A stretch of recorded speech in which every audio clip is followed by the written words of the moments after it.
Hey everyone, how you all doing?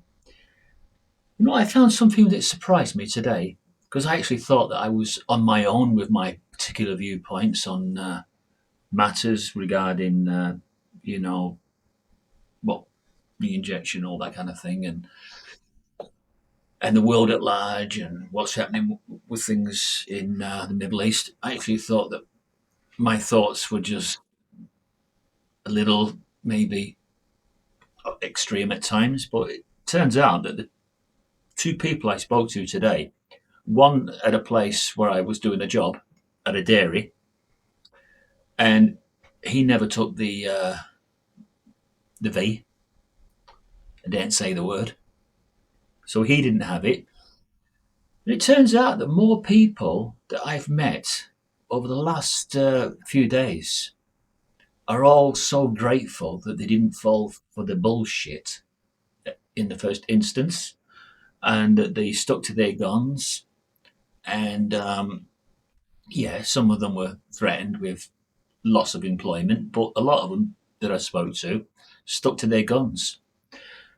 Um, I'm just thinking, does that takes a brave person, doesn't it? Because if you're sort of threatened by institutional bodies, that if you do not conform and if you do not jump through this particular set of hoops, we're going to get rid of you.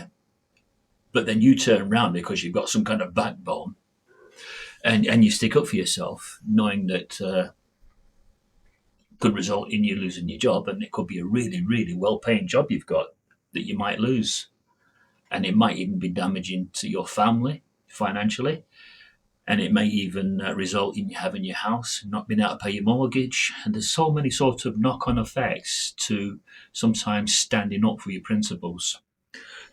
But it can be worth it because if you give in and you don't stick up for what you really truly believe in your heart and you give in, you feel like you've let yourself down. And I wouldn't have wanted that.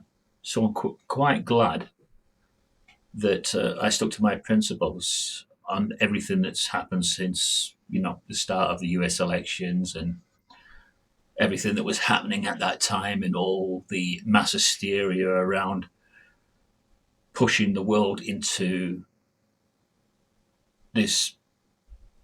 You know, it's hard not to say the actual word, but pushing the world into submission. I use that word.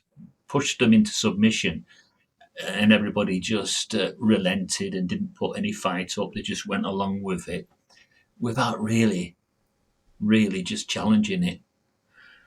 And today was a reminder that there are so many out there that stuck up for what they really believe in because things did not appear to be straight and true.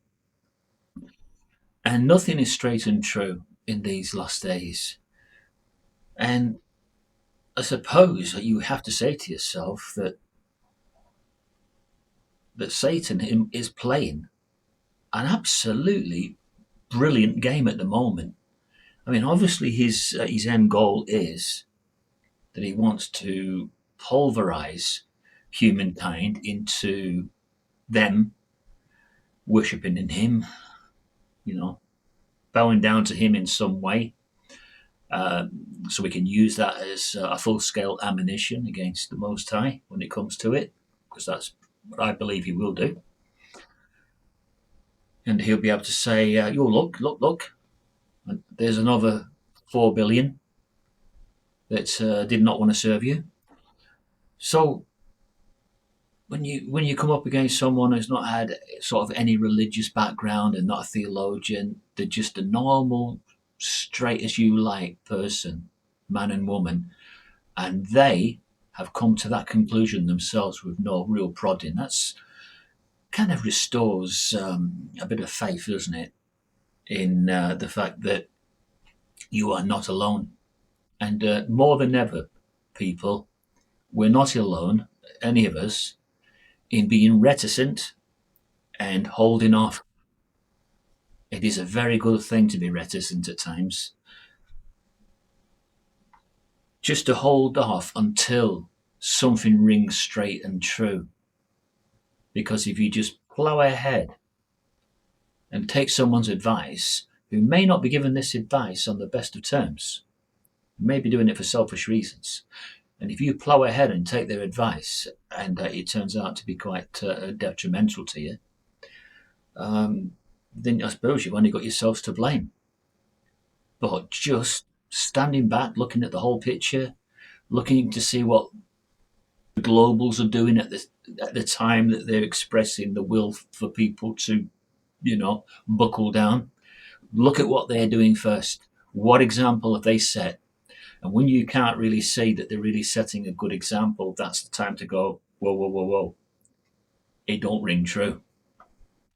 So I had a great day today. I met two people that made me feel 100 times better about myself. And yeah, I had a chat with both of them for about, let's say, about an hour. It's great. Really, really good.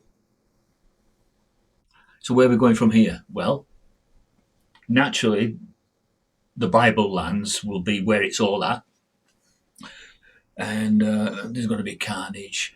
And there may even be false declarations of peace coming, this pseudo peace and security thing. I'm sure that's coming. What about Trump? Well, Trump will continue to divide America, love him or hate him. I'm indifferent about Trump. I don't mind. He does what he does. If he calls out the bullshit, I'm happy to see that.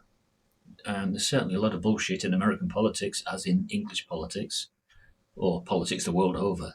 I mean, come on, let's just face up to facts. It's a bullshitting machine, isn't it? Non-stop. Hardly any of them really speak the truth. Uh, right, you might see that the camera is dotting about. That's because it's pivoting. So it's going left and right. And if I move around like that, it'll size me in. If I come like that, or if I go this way, it'll move with me. And that way. Yeah, yeah, they're all right. Yeah, it's a 360, Insta 360. I'm just trying it out for your benefit and mine. I see you again.